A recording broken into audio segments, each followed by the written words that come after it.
সবাইকে নমস্কার। আমি সিদ্ধার্থ, মানে ক্যাকটাসের সিধু।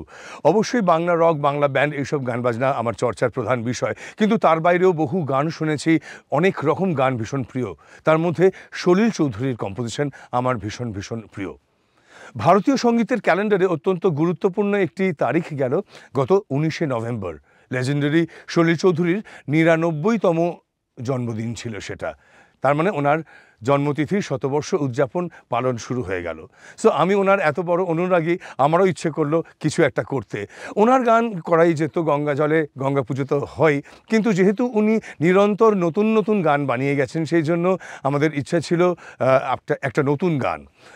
আমাদের বলতে আমি বলবো লিরিসিস্ট বা এই সময়ের অন্যতম কবি মন্দাক্রান্ত সেন, ওনার লেখা গান, সুর আমার করা, মিউজিক্যাল অ্যারেঞ্জমেন্ট করেছে রূপোজ্জ্বল এবং গানটি গেয়েছি অন্তরা চৌধুরী আর আমি। আমাদের যতটুকু ক্ষমতা, যতটুকু সাধ্য, সলিল চৌধুরীর আঙ্গিকে গানটা করার চেষ্টা করেছি। তার বেসিক কম্পোজিশন এবং তার মিউজিক্যাল অ্যারেঞ্জমেন্টের মধ্যে ওনার আঙ্গিকটাকে আমরা ফলো করার চেষ্টা করেছি আমাদের সাধ্য মতো। আমরা অবশ্য গানটা তৈরি করে খুব খুশি। আপনারা শুনুন, শুনে অবশ্যই আপনাদের মতামত জানান গানটি কেমন লাগছে।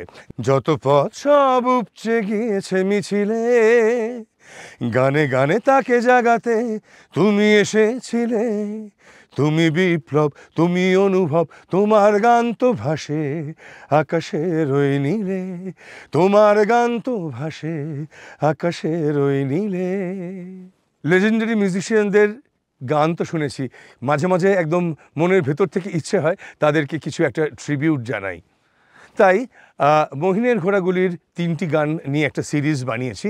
একটি গান আমি গাই ঘরে ফেরার গান, এটা আগেই রিলিজ হয়েছিল, এবার রিলিজ করতে চলেছি শোনো সুধীজন। এই গানটা বেশ কঠিন একটা গান এবং এটি কিন্তু সেই 70-এর দশকে 1976 বা 77-এ এই গানটা মহিনের ঘোড়াগুলি একদম রেকর্ড হিসাবে জিনিসটা রিলিজ করেছিলেন।